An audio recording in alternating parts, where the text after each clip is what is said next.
ഇന്ന് നമ്മൾ പുട്ടും കടലക്കറിയാണ് ഉണ്ടാക്കിയത്. ഒരു വെറൈറ്റിക്ക് വേണ്ടി 2 കടല മിക്സാക്കിയാണ്ട് ഉണ്ടാക്കി.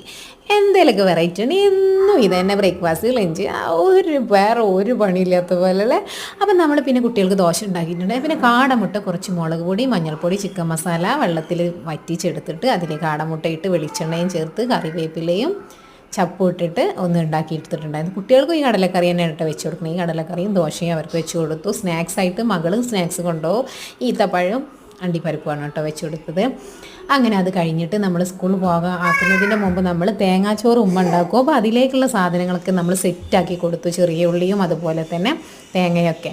പിന്നെ നമ്മൾ മക്കളെ ബസ് സ്റ്റോപ്പിൽ കൊണ്ടുപോയിട്ട് ബസ് കയറ്റി വിട്ട് ചെന്ന ശേഷം ബീഫൊക്കെ റെഡിയാക്കിയിട്ടുണ്ട്. അപ്പോൾ നമ്മൾ ബീഫിലേക്ക് പച്ചക്കറികളൊക്കെ അരിഞ്ഞ് കൊടുത്തു. പിന്നെ അത് വേവിച്ചു, നമ്മൾ സെറ്റാക്കി എടുത്തു. അപ്പോൾ എല്ലാ കാര്യങ്ങളും ഉമ്മയാണ് സെറ്റ് ചെയ്ത് വെച്ചാൽ ബാക്കി നമുക്ക് ചെയ്യാൻ സിമ്പിൾ തന്നെ.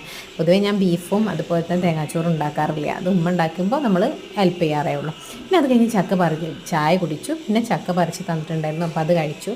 പിന്നെ ഉച്ചയ്ക്ക് എല്ലാ ജോലിയും കഴിഞ്ഞ് ഉച്ചയ്ക്ക് തേങ്ങാച്ചോറാണ് കേട്ടോ കഴിച്ചത്.